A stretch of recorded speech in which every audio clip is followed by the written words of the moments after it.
Hello la team, on se retrouve pour la version vidéo de cet épisode sur le HIIT training. Je trouvais ça sympa de le faire en format vidéo parce que j'ai pas mal de choses à vous partager, je fais pas mal de recherches. Si vous me découvrez sur cette vidéo, je m'appelle Thomas, je suis passionné d'Aerox, je suis en solo pro, catégorie solo pro. Et mon objectif à travers ce contenu, c'est de vous partager mon voyage autour de l'Aerox, toutes mes apprentissages, mes victoires, mes défaites sur mes courses Aerox et surtout d'essayer de craquer le code de l'Aerox, à savoir comment penser son plan d'entraînement de manière optimale pour vraiment réussir, parce que c'est une course qui est assez fascinante et c'est pourquoi d'ailleurs je suis tombé amoureux de l'Aerox. C'est qu'à la fois en fait ça te demande d'être un excellent athlète, un excellent runner et en même temps une force de la nature sur les exercices fonctionnels. Et finalement les deux sont très différents. Et quand tu vas progresser sur le run, tu vas régresser sur la partie athlétique et inversement. Donc, à force de pratiquer, j'en suis arrivé à un constat assez simple, c'est que au-delà des plans d'entraînement, il y a quatre grands piliers pour performer à l'Aerox. Évidemment, l'engine builder, que tout le monde connaît, c'est juste la performance physique avant tout. Mais il y en a trois autres, et je pense qu'ils sont trop délaissés, et c'est un peu le but de ces formats, que ce soit newsletter ou vidéo aujourd'hui, c'est de partager surtout sur ces trois nouveaux piliers, où je pense qu'il y a beaucoup de choses à creuser, et on va les creuser ensemble. Les trois autres piliers, c'est lesquels? Très simple. Le premier, c'est body economy. Donc c'est comment est-ce que tu vas penser ton aérox ou t'entraîner pour vraiment à chaque instant être dans une logique d'économie, parce que c'est ça l'aérox, hein, c'est d'être à fond, mais en fait de garder la moindre ressource d'énergie pour performer jusqu'au bout. Le troisième pilier, évidemment, c'est le mindset. Tout le monde parle de l'aerox comme course physique, bon, ce qui est vrai, mais je pense qu'il y en a beaucoup qui oublient que c'est aussi une course dans la tête. C'est tellement dur que t'as beau avoir le meilleur entraînement de la planète, si le jour J, t'es pas prêt mentalement à souffrir, bah, malheureusement, il y a quand même de beaucoup de choses que enfin, beaucoup de chances que tu n'arrives pas au bout. Et le quatrième, et ça c'est celui sur lequel je me ferai un plaisir d'explorer, c'est la nutrition. Je pense qu'il y a un gros bloc d'études à penser, à schématiser entre guillemets pour trouver la nutrition optimale, évidemment dans ta préparation Aerox, hein, donc en plan d'entraînement, mais aussi le jour J sur la course. Encore une fois, c'est une course qui est tellement violente pour l'organisme qu'il y a plein de choses que en fait on pense être vraies sur le fait, je crois des trucs tout bêtes, mais prendre des gels ou manger avant, etc. Mais en fait, ça taxe tellement sur les organes et il se passe tellement de trucs chimiques dans notre corps quand on fait un aérox que je ne suis pas certain que la doxa générale là-dessus soit la bonne. Évidemment, je vais explorer et documenter tout ça. Bon, euh, pourquoi aussi je fais le format vidéo? Déjà parce que je trouve que sur l'Aerox, il y a énormément de formats, effectivement, ou sur Instagram, hein, bon, bah, tu vois les gens qui s'entraînent, qui font des dingueries, toujours plus, avec des burpees 40 mètres, enfin bref. Ok, c'est cool, ça fait marrer tout le monde, moi le premier. Mais il n'y a pas de truc un peu plus détente, posé. Là, on est bien, on est posé. Je sais pas où tu m'écoutes, mais prends ton café, prends ta tisane si c'est le soir, et on va parler Aerox entre passionnés, mais surtout format un peu plus décontracté, assis, et pas en train de faire des dingueries ou des pitreries au stade ou je ne sais quoi. Donc voilà, je vais apporter un peu ma patte créatrice au monde de l'Aerox. J'espère que ça vous plaira. Et aussi parce que je trouve ça plus sympa de partager en vidéo ou en format audio si tu m'écoutes en format podcast et que tu es en train de faire la vaisselle. Bon, aujourd'hui j'avais envie de parler maintenant que les présentations sont faites, hein, j'avais envie de parler je vous ai pas dit peut-être pourquoi est-ce que je parle de ça, parce que vous avez dit mais en fait pourquoi est-ce que vous écoutez un pélo comme moi. Je pense que je suis comme vous dans la mesure où je suis pas coach, athlète à temps plein, j'ai un métier à côté. Donc je suis un touriste, comme j'aime bien le dire, mais j'aime bien explorer, je suis un touriste qui explore. Deux, je pense que j'ai des performances qui sont quand même pas trop dégueu. 1 heure 4 secondes en solo pro, à l'heure où je tourne cette vidéo, 54 minutes 14 secondes en duo pro, qualifié au championnat du monde. Pour un touriste, je pense que ça reste globalement correct. Euh, et donc, bah, je pense que mes apprentissages peuvent être intéressants pour pas mal de monde qui, comme moi, ont envie de passer sous le sub 60 en pro ou faire des petites merveilles peut-être cette année en Aerox et qui kiffent le process. Donc voilà, je me dis que ce que je vous raconte est pas trop débile. Et puis j'ai eu quand même des bons échos sur mes premières documentations sur ma newsletter. Donc pourquoi pas continuer. Si ça vous plaît pas, c'est pas grave, je prends tous les feedbacks. N'hésitez pas d'ailleurs à me les mettre en commentaire, ça me fera hyper plaisir. Qu'ils soient bons ou mauvais hein, d'ailleurs. Pas de chichi, mais voilà, pourquoi est-ce que je pense que globalement c'est intéressant de m'écouter. Voilà. En tout cas, je prends beaucoup de plaisir à documenter tout ça et j'apprends aussi au passage. C'est un peu le but de cette vidéo. Et après, j'attaque quand même le cœur du sujet, c'est learn by doing et de vous partager mes réflexions. et j'espère que ça pourra vous aider. Voilà. Les présentations sont faites, c'est dit, on est bien, on est posé, on y va. HIIT, training, entraînement sous chaleur, c'est le thème de la vidéo. Euh, Pourquoi d'ailleurs j'attaque cet axe-là pour une première vidéo.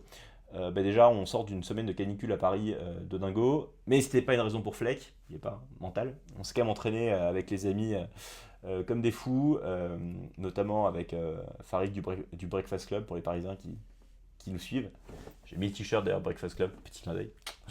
Euh, on s'est entraîné mardi sous 37 degrés à 15h au stade à faire un bloc assez violent. Voilà, les gens intelligents, hein, certains diront. Et c'est intéressant de voir à quel point toute la partie physiologique change sur la chaleur. Et je me suis dit que là, il y avait encore un truc à explorer. On voit à droite à gauche, peut-être si tu es un peu mordu d'aérox, tu vois parfois des athlètes de l'Elite 15 qui font du vélo en doudoune. Je caricature un peu.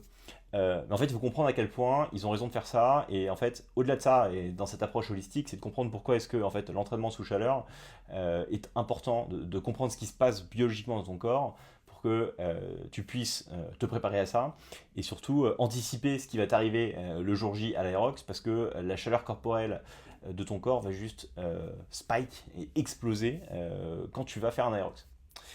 Donc, je pense que c'est un thème qui est hyper important et qu'il faut explorer, et donc du coup qui rejoint le pilier, si tu veux, body economy de manière générale, dans les quatre grands, enfin le thème body economy dans les quatre grands piliers de performance de l'aérox. Bon, alors j'ai fait mes petites recherches et je vais te donner quelques points que tu aies en tête pour comprendre ce qui se passe quand tu fais un aérox ou quand tu t'entraînes sous chaleur. Alors, il faut comprendre que j'ai quand même pris quelques notes, hein, je vais ressortir ça rapidement pour pas te raconter des conneries. Petit disclaimer, probablement, parce que je pense que YouTube sera content. Je suis pas médecin, je suis pas coach. Tout ça, ce sont mes recherches. Alors, je me suis appuyé sur évidemment des gens qui, pour le coup, eux, sont plutôt réputés. Mais faites vos propres recherches, comme certains diront sur d'autres segments. Je reste un touriste, hein. Donc ne prenez pas forcément pour acquis tout ce que je vais vous raconter, c'est plus mes recherches, je peux me tromper.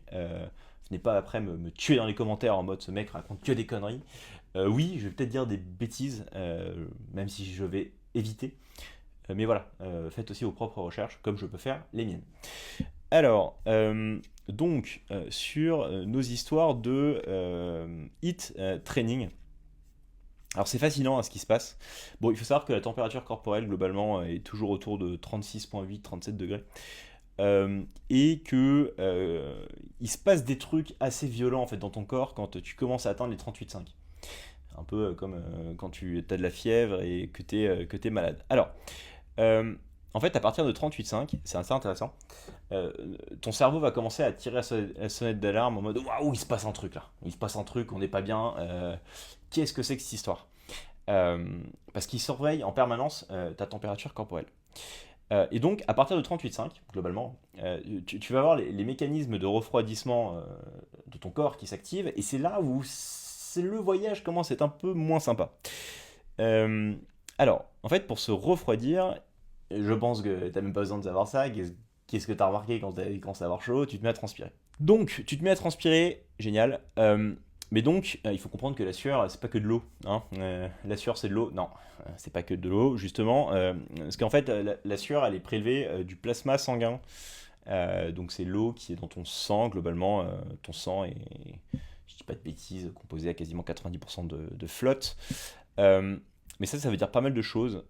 Ça veut dire que, en fait, du coup, tu vas évidemment réduire le volume total de sang qui circule dans ton corps, logique. Mais donc, ça veut dire moins de sang pour tes muscles, évidemment. Moins d'oxygène transporté. Moins de sang, c'est si tu veux, c'est le sang qui va transpirer, qui va transporter l'oxygène dans tes muscles pour qu'il continue à, tu vois, pousser le sled bien fort, là, paf. Et surtout, tu as moins de sang pour le cerveau. Donc c'est à ce moment-là où tu vas perdre en concentration et que tu vas te dire que finalement, faire les wall balls 4x4, c'est beaucoup plus sympa que les faire 30x30. Hein. Voilà. Petit clin d'œil encore. Et évidemment, du coup, il y a moins de sang, donc le flux sanguin est moins puissant si tu veux, et donc qu'est-ce qui se passe? Ton corps, il est en mode, enfin ton cœur, il est en mode, il va falloir que je me bouge un peu là pour alimenter les muscles parce que ça chauffe, donc qu'est-ce qu'il fait? Il se met à battre plus vite. Euh, et donc, c'est pour ça que souvent, on va observer une forte hausse des battements cardiaques lorsqu'il commence à faire chaud. Et c'est ce que j'ai pu voir dans ce fameux entraînement là, caniculaire à Paris. C'est que pour 2 entraînements absolument similaires d'une semaine à l'autre, globalement, sur les blocs qu'on a fait, j'avais 10 ppm de plus. C'est-à-dire que en général, là, sur les entraînements, j'étais à 160. Avec la chaleur, j'étais à 170 pour le même exercice. Et je passe sur évidemment la partie brain, chaleur et tout ce que tu ressens et qui sont absolument. Enfin, tous ces petits ressentis pas très agréables quand il fait vraiment chaud. Euh, du coup, dans ces cas-là, en fait, il faut comprendre que plus ton corps, en fait, la température augmente, plus ton cœur va battre vite parce que le flux sanguin diminue, parce que tu transpires beaucoup, donc il y a moins de sang disponible, etc. Et en fait, il y a un moment où tout simplement, t'as plus d'énergie, quoi. Et en fait, il se passe un moment où ton métabolisme en fait tourne au ralenti. Parce qu'en fait, la production d'énergie donc par les mitochondries, qui sont, si tu veux, tes petites centrales énergétiques au niveau de tes cellules, est complètement à la ramasse. Par tout cet effet voilà, de perte de plasma sanguin, de perte de flux sanguin, etc. Et donc, tu as juste moins d'énergie disponible. Alors, là, c'est quand tu commences à passer les 39 degrés globalement, là, ton corps, il te dit, non mais là, il va falloir. Le mec continue, c'est pas bon. Il n'a pas compris qu'on était globalement en train de se tuer. Donc, je t'envoie des signaux en mode je bloque. Euh, donc, en gros, il va te dire c'est la sensation quand tu arrives au wall ball, t'es j'en peux plus, je suis à 180, j'ai plus d'énergie en fait, j'ai plus rien. C'est ça. Donc, ton corps, il te dit ouais, t'avais peut-être encore un peu de glycogène dans le sang, on pouvait faire encore quelques wall balls, mais non, on arrête parce que là, c'est pas bon. Donc, en résumé, il se passe quoi? Tu transpires, tu perds du plasma, ton cœur bat plus vite, tes muscles reçoivent moins d'énergie, moins d'oxygène, ton cerveau te bride, et donc, en fait, tu t'épuises consciemment petit à petit, quoi. Donc, en gros, ce qu'il va falloir comprendre, c'est que plus tu arrives à thermoréguler ta température et à envoyer des signaux à ton corps en mode c'est fine, je connais, je sais gérer Bernard, ça va bien se passer, t'inquiète. Mais ton corps, il va se dire, moi, ok, il gère. Vas-y. On avance et on fait pas le shutdown en mode wall ball 4x4. Alors la question à 1 million, c'est, ok, mais comment est-ce que tu fais comprendre à ton corps que c'est fine, tu vois. Euh, et c'est là où c'est hyper intéressant. Parce que, en fait, sur les mécanismes de refroidissement que ton corps va déclencher, il y a pas mal de choses qu'on peut prendre en compte pour arriver à justement accélérer le refroidissement ou faire en sorte que ton cerveau il est pas en mode vas-y j'arrête tout et on va se garer tranquillement. Donc, ça c'est hyper con. Mais il faut s'entraîner sous chaleur. Enfin, de base, en fait, là j'enfonce une porte ouverte, mais il faut comprendre que si tu t'entraînes dehors, toujours à 15 degrés, 18 degrés, que c'est fine, t'es toujours bien et que t'as jamais l'occasion d'être dans un environnement un peu dégueu niveau chaleur, tu vas jamais vraiment faire en sorte que ton corps s'habitue. C'est pour ça que c'est finalement, tout le monde dit, tu vois, canicule, canicule, mais en fait, tu dois sourire si tu as des prétentions à l'aérox quand tu vois canicule. Boum, vas-y, on va faire un run et on va voir ce qui se passe. Il faut que tu habitues ton corps. Alors, petite chose que j'ai vue et qui est intéressante, c'est que certes, en fait, tout au long de l'année, c'est bien de rappeler à ton corps de s'entraîner sous chaleur. T'es pas obligé d'aller faire effectivement de te foutre en doudoune. Tu peux par exemple tout simplement faire un sauna de 15 à 20 minutes et ça reproduit quand même vachement euh, le, le, le fait de dire à ton cerveau, ok, on s'habitue, on transpire, apprend à transpirer, etc. Donc le fait de faire un sauna globalement tous les jours ou tous les 2 jours, c'est excellent. Alors là, tu vas me dire, mais de quoi tu me parles? Tu crois que j'ai un sauna chez moi? Je sais que tout le monde n'a pas de sauna chez lui, moi le premier, mais tu as quand même pas mal de clubs qui le proposent ça aujourd'hui, et donc si tu te débrouilles pas trop mal, tu peux arriver à en trouver. Mais je comprends que c'est pas non plus évident d'avoir un sauna chez soi ou à proximité dans des prix convenables, évidemment. Mais si tu as la chance de l'avoir, utilise-le, c'est une arme en plus. Au-delà de ça, il faut comprendre que, en fait, et ça c'est assez intéressant, c'est que, en fait, quand tu commences à travailler ce hit training, ton adaptation va se faire au bout de 4 à 5 jours. Donc il se passe rien en fait sur les 4 à 5 premiers jours, et que tu es vraiment au top au bout de 10 à 14 jours.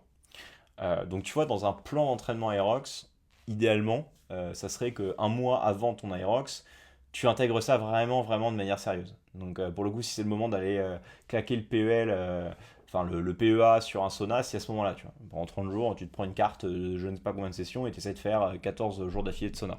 Ou alors, c'est le moment de sortir la doudoune et d'aller faire un peu d'adaptation. Parce que c'est aussi une variable qui va se perdre assez vite, de ce que j'ai compris. Et donc, c'est bien de le mettre juste avant une échéance Aerox, en mode, vas-y, je vais adapter mon corps pendant 14 à 21 jours avant la course, à vraiment exercer sous chaleur. Tu vois. Donc ça, je pense, c'est une bonne chose à savoir. Euh, il faut comprendre qu'en fait, quand tu fais ça, pourquoi en fait c'est bien de faire ça, c'est que en fait, sur ces 14 jours d'adaptation, bah, ton corps va comprendre qu'il fait chaud assez souvent dans ton quotidien et que ben, pour éviter de shutdown et être en mode c'est fine, bah, il faut produire plus de plasma, plus de globules rouges, donc plus d'oxygène disponible pour tes muscles, etc., etc. Donc tu vois un peu le cercle vertueux de cette histoire. Plus tu as du plasma, donc du coup évidemment tu vas te mettre à transpirer toujours autant, donc activer les mécanismes de thermorégulation, mais ça veut dire que le moment où ça devient un peu chaud en termes de densité de plasma, etc., ben, et tu retardes l'échéance. Donc sur un effort d'une heure, ben, c'est top. Et donc il y aura une meilleure oxygénation des muscles. Euh, Au fur et à mesure de faire ça, bah, tu vas avoir une diminution du seuil de déclenchement, si tu veux, du shutdown. Ton corps va se refroidir plus vite, il va être meilleur à gérer tu vois, la surchauffe interne, et surtout, il va activer de manière beaucoup plus efficace les mécanismes de sudation et de transpiration, quoi. C'est comme tout. Hein. C'est pour ça que je te dis, en fait, c'est cool de s'entraîner, de s'envoyer des blocs de l'espace ou d'aller faire ses runs en zone 2, mais il faut comprendre qu'il faut aussi entraîner son corps, être dans cette logique de body economy, dont l'entraînement sous chaleur. Tu vois que tout est lié. Euh, Au-delà de ça, tu vas avoir une amélioration de la distribution du flux sanguin. Et ça, c'est quand même pas mal, quoi. C'est-à-dire que plus tu t'entraînes à t'adapter sous chaleur, tu vas avoir moins de dérives cardiaques, parce que ton corps va être en mode ah ok c'est fine, je sais gérer, tu vois. Donc j'ai pas besoin d'aller pomper comme un gros malade et d'avoir mes battements cardiaques qui font plus 10, quoi. Tu vas avoir une meilleure oxygénation musculaire, etc.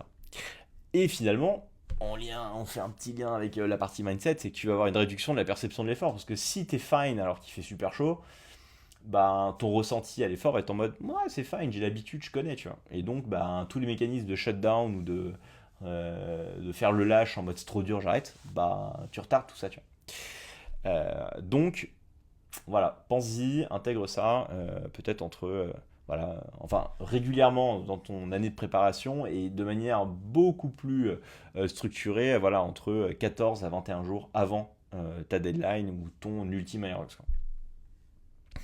Alors après ça c'est sur la préparation, l'adaptation si tu veux annuelle. Alors qu'est-ce que tu peux faire? Ben voilà, tu vas t'entraîner au moment des heures chaudes, tu t'habilles un peu chaudement en été, etc., etc. Alors une des petits hacks que j'ai trouvé intéressant, c'est limiter le refroidissement post-séance. Donc en gros, il faut que tu apprennes ton corps à intégrer le stress thermique pour renforcer l'adaptation. Euh, Bon, clairement, c'est un peu chiant, on va pas se mentir, dans la mesure où ça veut dire que quand tu as fini ton gros bloc, au lieu d'aller prendre ta douche, tu vas attendre 20 minutes que ton corps refroidisse. Personnellement, moi, ce que je fais, c'est que après chaque bloc, j'aime bien faire genre 20-30 minutes de vélo. Et c'est marrant de voir à quel point, en fait, quand tu fais 30-20 minutes de vélo avant session, tu regardes tes BPM et tu fais 30-20 minutes de vélo, même intensité, hein, vélo d'intérieur. Après ton entraînement, tu vas avoir toujours 10 ou 15 BPM en plus. Bon, selon la violence de ce que tu t'es mis entre les deux. Euh, et en fait, ton goal, enfin en tout cas moi c'est un truc que je traque, c'est de voir si au bout de 20 minutes, est-ce que ton rythme cardiaque il est redescendu à celui que tu avais quand tu étais en vélo à échauffement, quoi. Et c'est pas mal de le traquer en mode en fait à quelle vitesse mon rythme cardiaque redescend alors que je continue encore à être un petit peu en effort mais que mon corps se refroidit tout seul plutôt que d'aller sous la douche froide. Et ça, bah, toi j'ai fait mes recherches et c'est un bon facteur aussi d'apprendre à ton corps à se refroidir lui-même et d'améliorer ton refroidissement interne. Voilà, encore un petit hack. J'en ai pas trop parlé, mais ça pour le coup, je pense que tout le monde le fait bien. Enfin, en tout cas, quand tu t'entraînes sérieusement, c'est évidemment s'hydrater intelligemment. J'ai beaucoup parlé de la perte de plasma sanguin quand tu transpires, mais en fait, dans le plasma, bah, il y a quoi? Il y a évidemment tous les électrolytes et compagnie, quoi. Ça, évidemment, pour limiter les crampes, garder bah, juste tous ces micro éléments dans ton corps, bah, il faut que tu boives quoi, un max d'électrolytes dans ta préparation et surtout le jour J, quoi, pour que ça n'impacte pas tes performances. Mais ça, c'est plutôt bien faire. Les électrolytes, là, je pense que pour le coup, tout le monde est à peu près con. Enfin, personne sait trop ce qu'il y a dedans, mais tout le monde sait, ouais, je prends des électrolytes, c'est bien, quoi. Bon. Je ferai peut-être un bloc un peu spécifique là-dessus sur exactement ça veut dire quoi, mais en tout cas, il faut le faire. Et après, alors c'est là où c'est cool, c'est de creuser le refroidissement ciblé. Pourquoi? Parce que j'avais vu, il y a quelques années, j'avais écouté une vidéo qui m'avait fasciné de Andrew Huberman. Je la mettrai dans la newsletter, mais le mec il expliquait que, en gros, il a fait des tests, des gars qui faisaient des séries de, je crois que c'était des pompes ou des dips, donc de 15, par exemple des 15 reps avec 1 minute de pause. Et il y avait un groupe qui, entre chaque pause, faisait rien, donc en mode je me repose et j'attends. Et il y avait un autre groupe qui, pendant la pause, prenait des éléments froids et les tenait entre les mains. Donc, je crois que c'était des bouteilles d'eau ou des barres de fer très froides. Et globalement, c'est. Alors, j'ai plus les chiffres en tête et je vous encouragerais à réécouter l'épisode, mais euh, globalement, je crois qu'il observait des performances de 30 à 50% supérieures à ceux qui se refroidissaient les mains. Et enfin, en fait, il faut le tester pour avoir une idée de que ça peut marcher dans le sens où quel pélo va se dire mais en fait il faut que je me refroidisse les mains de manière naturelle pour mieux performer. Non, mais en fait il y a plein de mécanismes au niveau des mains, de nerfs qui en fait quand on globalement on y applique du froid vont envoyer des signaux au cerveau et au corps comme quoi c'est fine au niveau de la thermorégulation et donc bah tu peux enclencher tous les mécanismes de thermorégulation sans shutdown de ton corps, quoi.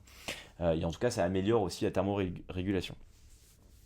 Donc en gros, ce que disait l'étude, c'est refroidir les mains entre deux efforts, avant une course par exemple, ça permet de ralentir la montée en température centrale, maintenir une fréquence cardiaque plus basse et d'améliorer ton endurance musculaire. Bon, ça se comprend assez vite par rapport aux signaux qui sont envoyés.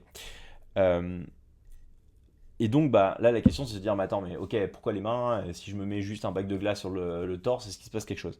Et en fait il y a certaines zones qui sont plus entre guillemets thermorégulatrices que d'autres.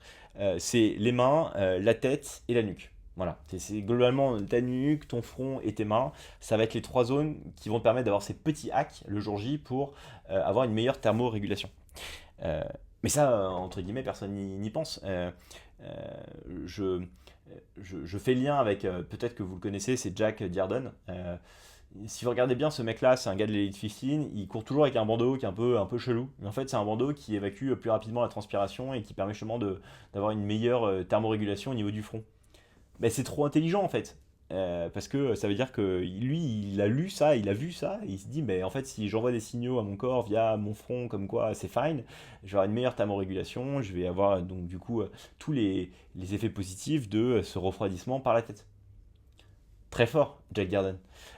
Mais c'est pas tout. Ça veut dire que peut-être, et c'est ce que je vais en tout cas tester, mais vous pourrez d'ailleurs tester, c'est peut-être que le jour J, bah, avant de partir, tu as intérêt à, je sais pas, avoir des glaçons avec toi. Tu tiens des glaçons dans ta main et t'attends 2 minutes de manière à avoir les mains vraiment froides.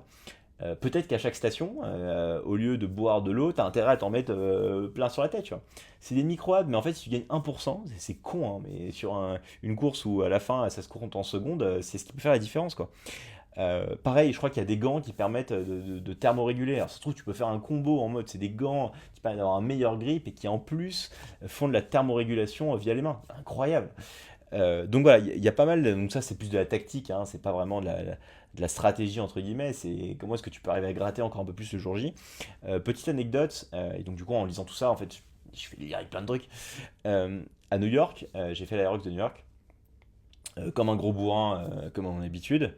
Et c'est vrai que ma perception à l'effort, c'était ultra fine. Et pourquoi? Parce que déjà, c'était en extérieur. Il y avait un petit vent frais vers 18-19 heures.